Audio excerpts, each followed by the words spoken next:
گەلی کورد لەگەڵەوەی بە درێژایی مێژوو بە تونترین شێوە چەوسێنراوەتەوە، بەڵام هیچ کاتێک هزری توندڕەوی لە ناو گەلی کووردا سەری هەڵنەداوە. باشووری کوردستانی ژاخود هەرێمی کوردستان ئێستا نمونەیەکی جوانی پێکەوە ژیانی ئاینی و نەتەوەییە، نەک هەر لە ڕۆژهەڵاتی ناوەڕاست بەڵکو لە تەواوی جیهان سەرنجی خراوەتە سەر.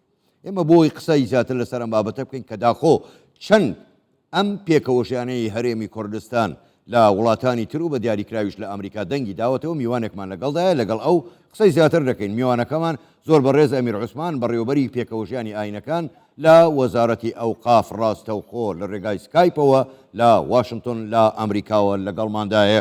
کاگەمیر سڵاوتان دەبێ و ئەم کاتتان باش. باسی پێکەوەژیانی هەرێمی کوردستانە کە بۆ خۆر دەزانی نمونەیەکی جوانە نەک تەنها لە عێراق، لە تەواوی ڕۆژهەڵاتی ناوەڕاست. پرسیارەکەی من بە دیاریکراوی ئەوەیە، ئێوە کە ئیستا لە ئەمریکان بە چی شێوەیەک توانیوتانە ئەم پێکەوە ژیانە، ئەم نمونە جوانە بگەێنە ناوەندەکانی سیاسی، ئەکادیمی، ڕاگەیاندن و خەڵکی ئەمریکاش؟ سڵاو ڕێز کاک حاکم گیان، نیوەڕۆی واشنگتن و ئێوارەی ئەولێتان باش. ئێمە وەبدێکی باڵا لە سەر مستەوای حکوومەتی هەرێمی کوردستان و سەرۆکاتی هەرێم بەشداری ئەو مەحفەلە جیهانیەمان کردووە ساڵانە لەسەر بابەتی ئازادی ئاینی و پێکەوە ژیان لە واشنگتن دی سی پایتەختی وڵاتی یەکگرتووەکانی ئەمریکا ساز دەکرێت. هەڵبەت ئێمە وەکو وەبدی حکوومەتی هەرێمی کوردستان و وەزارەتی ئەوقاف و کاروباری ئاینی سێەم ساڵە بە فەرمی داوت دەکرێن لە ڕێگای دامەزراوەی ئازادی ئاینی و لە ڕێگای بەرپرسانی باڵای وەزارەتی خارجی ئەمریکا بە تایبەت ئەوانەی کە لەسەر مەلەفی ئازادی ئاینی و پێکەوەژیان کار دەکات. هەڵبەت ئێمە لە ساڵانی ڕابردوو بەسەرپەرشتی بەڕێز دکتۆر پشتیوان سادق وەزیری ئەوقاف و کاروباری ئاینی بایەخێکی زۆر گرنگی داوە بە مەسەلەی ئازادی ئاینی و پێکەوەژیان لەگەڵ تەواوی پێکاتەکانی هەرێمی کوردستان لە کارنامەی حکوومەتی هەرێمی کوردستان ڕێزدار سەرۆکی حکوومەت جەختی لە پاراستنی مافی پێکاتەکان کردوێتەوە لە چوارچێوەی ئەو یاسایانی کە لە پەرلەمانی کوردستان دەچوە بۆ جێبەجێکردنی ماف و مستەحقاتی هەموو ئەو ئەدیانانەی کە لە کوردستان هەیە. بەڕاستی ڕۆڵی ئاینەکان، ڕۆڵی پێکاتەکان بە ئیجماع لە کوردستان وەکو دەستە گوڵێک، یعنی بەبێ مکیاج ئەوەی کە ئێستا تیشی خراوەتە سەر لە دەرەوە بە تایبەتی لە وڵاتی یەکگرتووەکانی ئەمریکا کە بە هەزاران کەسایەتی کاریگەر لە دوێنێەوە بەشدارن، فۆکسیان خستۆتە سەر ئەو ناوچانی کە بۆتە دورگەیەکی ئارام کە هەرێمی کوردستان بە دورگەی ئارام بە جەزیرەی ئارام ناویان بردووە. بۆیە مەسەلەن زۆربەی ئەو شوێنانیان زۆربەی ئەو ناوچانی دەوروبەرمان کە ئیسیحات دەکرێن دەستدرێژیان دەخرێتە دەچەوسێنرێنەوە زۆر جیاوازتر لە راپۆرتە نێودەوڵەتەکان ئاماژەی پێ دەکرێت. بۆ تایبەتیش لەم دوو ڕۆژە زۆر ئاماژە بەوانە کراوە کە کەمایەتەکان یان ئەقەلیات یان ئێمە کە لە هەرێمی کوردستان کاتی خۆی بەڕێز بارزانی مەرسومی پێ دەکرێنە ناوی لە کەمینەکان نا پێرکاتە. ئەمە یەکێکە لە ئینجازە هەرە گەورەکانی لە سکەوتی حکوومەتی هەرێمی کوردستان. مەبەستم ئەوەیە کاک حاکمجان ئەگەر مەجالم بدەیت بۆی تەواوی کەم لەم ناوەندە ئەم دوو ڕۆژە فۆکس کراوەتە سەر ئەو ناوچانی کە دەچەوسێنرێنەوە تەحەدیان لەسەر ئەو ئالنگاریانەی کە ڕوبەڕووی ئەو پێکاتە عرقی و مەسەبی و ئاینانە دەبنەوە و بە تایبەتیش باسی عێراق بکەین. یعنی زۆر باسی عێراق دەکرێت، چاودێری لەسەر عێراق هەیە، فۆکس لەسەر عێراق هەیە. ئەو حکوومەتانی کە لە ڕابردوو ئەو نیزاعیان دروست کردووە مەسائلی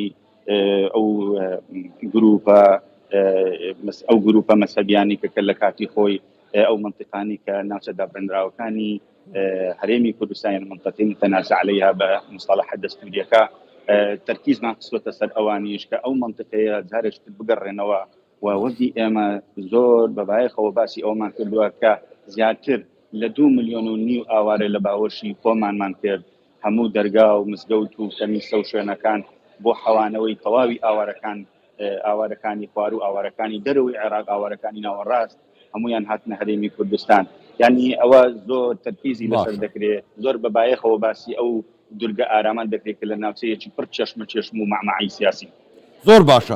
کاک ئەمیر، ئێوە ئاماژەتان بە خەڵکی یەکدار گرنگدا گوتان کە ئەم کۆنفرانسەش بەبایەخەوە یاخود فۆکەسیان جگەرەوەی لەسەر هەرێمی کوردستانە لەسەر عێراقیشە بە تایبەتی مەسەلەی چەوسانەوە لە چەندین ناوچە.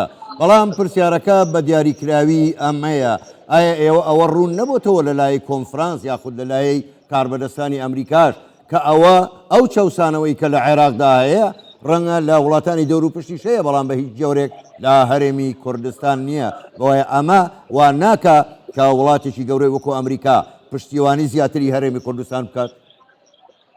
بەتەکیل کاک حاکم جان هەر لەسەر ئەو ڕستەی ئەخیرت کە باس بکرد پشتیوانی و پاڵپشتی پێکاتەکانی کوردستان و بە تایبەتی حکوومەتی هەرێمی کوردستان دووپات دەکرێتەوە لە مەسەلەی بایەخدان بە مافی پێکاتەکان لە هەرێمی کوردستان. حکوومەتی ئەمریکا یاخود ئەو دامەزراوانی کە کاریگەرن صناعی قەرارن ئەو تنگتانکانی کە لەگەڵ وەزارەی خارجی ئەمریکا یان ئەوانەی کە بڵێن زیاتر ئیش لەسەر بابەتی ئازادی ئاینی دەکەن ئەوانە پشتیوانی و پاڵپشتی خۆیانیان دووپات کردوەوە بۆ هەرێمی کوردستان. مەسەلەکە پەیوەندی بە ئێمەمانانەوە نییە، بەڵکو پەیوەندی بە خۆیانەوەیە کە ڕۆژانە مانگانە ساڵانە بە وردی راپۆرت دەنووسن لەسەر هەرێمی کوردستان بە بەراورد لەگەڵ ناوەڕاست و خواروی عێراق کە هەرێمی کوردستان بۆقعەیەکە لە ڕۆژهەڵاتی ناوەڕاست وەکو باکچەیەکی ڕەنگاوڕەنگە و مۆزاییکە کە فەقری پێوە دەکەن.